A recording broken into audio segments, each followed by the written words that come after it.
dans les influenceurs français réputés et extrêmement, j'allais dire, efficaces et dangereux, vous avez un certain Idriss Aberkan. Idriss Aberkan représente pour moi le cas le plus sophistiqué et le plus pervers de l'influence pro-israélienne en France.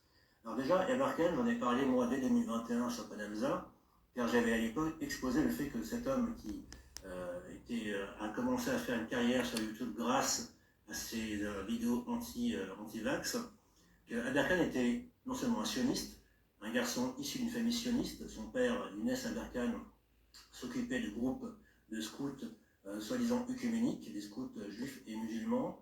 Aberkan lui-même a été parrainé par Jacques Attali.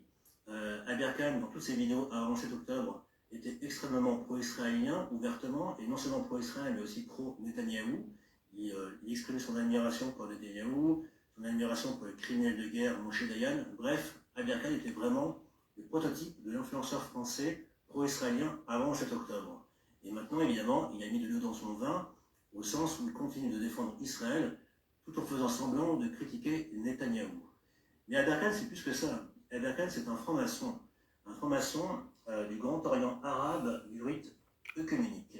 C'est quelqu'un dont le sponsor financier est Jean-Michel Mousset, un entrepreneur qui organise des conférences en Vendée sur le thème de la Kabbale ou de la franc-maçonnerie, un entrepreneur qui est proche de Philippe de Villiers. Bref, il y a derrière Aberkan tout un réseau de gens plutôt de droite, plutôt franc-maçons et plutôt sionistes.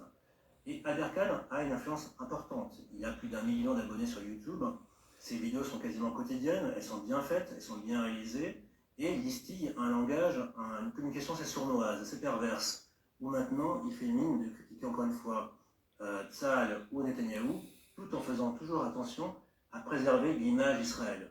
Au point d'ailleurs que ce qui rend nerveux Aberkan dans ses vidéos, ça se voit, ça s'entend, c'est la question de l'antisionisme.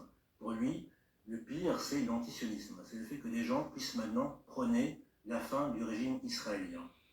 Et donc, cette question de savoir qui sont exactement